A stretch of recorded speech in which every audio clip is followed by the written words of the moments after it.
ধ্বংস কৰা অধিকাৰ অইল ইণ্ডিয়া কোনে দিলে? জবাব দিয়ে, জবাব লাগে।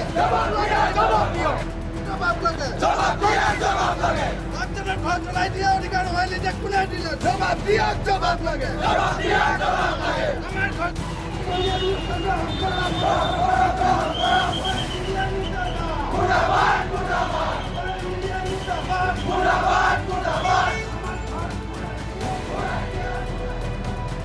সাতাইছ মে'ৰ যিটো ঘটনা অইল ইণ্ডিয়া বাগজান 5 BGR ঘাটত কৰিলে, সেই ঘটনাৰ পৰা আজি প্ৰায় ছমাহ পাৰ হ'ল, 7 মাহত ভোমা অৱস্থা। কিন্তু অইল ইণ্ডিয়া কৰ্তৃপক্ষৰ পৰা আজিলৈকে বাগজানক কোনো এটা গুৰুত্ব প্ৰদান কৰা নাই। আজি বাগজানৰ ঘৰ বাৰী সকলো সা সম্পত্তি শেষ কৰিলে, কিন্তু অইল ইণ্ডিয়া আজিলৈকে কোনো এটা তেখেতলোকে এখন সংবাদমেল মাতি স্পষ্টীকৰণ দিব পৰা নাই কি কাৰণে ঘটনাটো হ'ল। আৰু প্ৰশাসনকো আমি ইয়াৰ পৰা এটা প্ৰত্যাহ্বান জনাইছোঁ। আজি ইয়াত আমি আন্দোলন কৰিব এতিয়া সমবেত হৈছোঁ, তাত প্ৰশাসনৰ অগ্ৰহ মানুহে ইয়াত আহি আমাক বাধা দিছে।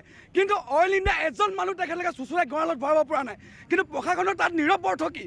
আজি প্ৰশাসনে কিয় অইল ইণ্ডিয়া এজন মানুহক আমাৰ সম্পত্তি তাত মাগুৰী বিল আছে, মাগুৰী মোটামুখ পক্ষী বিল আছে, তাৰপৰা ডিব্ৰু চৈখোৱা আছে, সকলো অভয়াৰণ্য ৰাষ্ট্ৰীয় অভয়াৰণ্য এখন ধ্বংস কৰি দিলে। কিন্তু আজিলৈকে তেখেতলোকে এজন অইলৰ বিষয়ববীয়াক আজিলৈকে তেখেতলোকে কোৰ্টত থিয় কৰিব পৰা নাই। সেইকাৰণে আমি সকীয়াই দিছোঁ অন্তিমবাৰৰ কাৰণে। কাইলৈ যিটো নেওজ শেৱালিৰ কাৰণত শুনানি আছে, তাৰ কিন্তু অইল ইণ্ডিয়াক কোনো তাত চতুৱালি ঘটালে আমি কোনো পৰ্যায় মানি নলওঁ। আজি আমি শেষবাৰৰ কাৰণে ইয়াত সকীয়াই থৈ গৈছোঁ যে বাগজানত যেতিয়াই খাট নতুনকৈ স্থাপন কৰিব যাব, কিন্তু সম্পূৰ্ণ তেখেতলোকে চৰকাৰী নথি পত্ৰ লৈ যাব লাগিব, অন্যথা তাত আমি তীব্ৰভাৱে প্ৰতিবাদ কৰিম। ইয়াতকৈ লাগিলে আমি জংগী প্ৰতিবাদ কৰিম।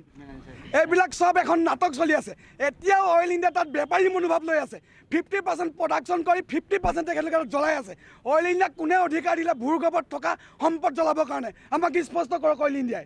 আজিও তেখেতলোকে এখন ভেঙুচালি নাটক, তাত সম্পূৰ্ণ এখন নাটক, তাৰ বাহিৰে একো নহয়। এটা নটৰ ঠেট কাটোতে তেখেতলোকে 3 মাহ সময় লগাইছে। কি এটা নটৰ ঠেট কাটিব 3 মাহ সময় লাগে নি? ফৰেইনৰ পৰা মানুহ আনিব লাগে নি? তেখেতলোকে কিয় এখন নাটক কৰি আছে? সম্পূৰ্ণ এখন নাটক, তাৰ বাহিৰে একো নহয়।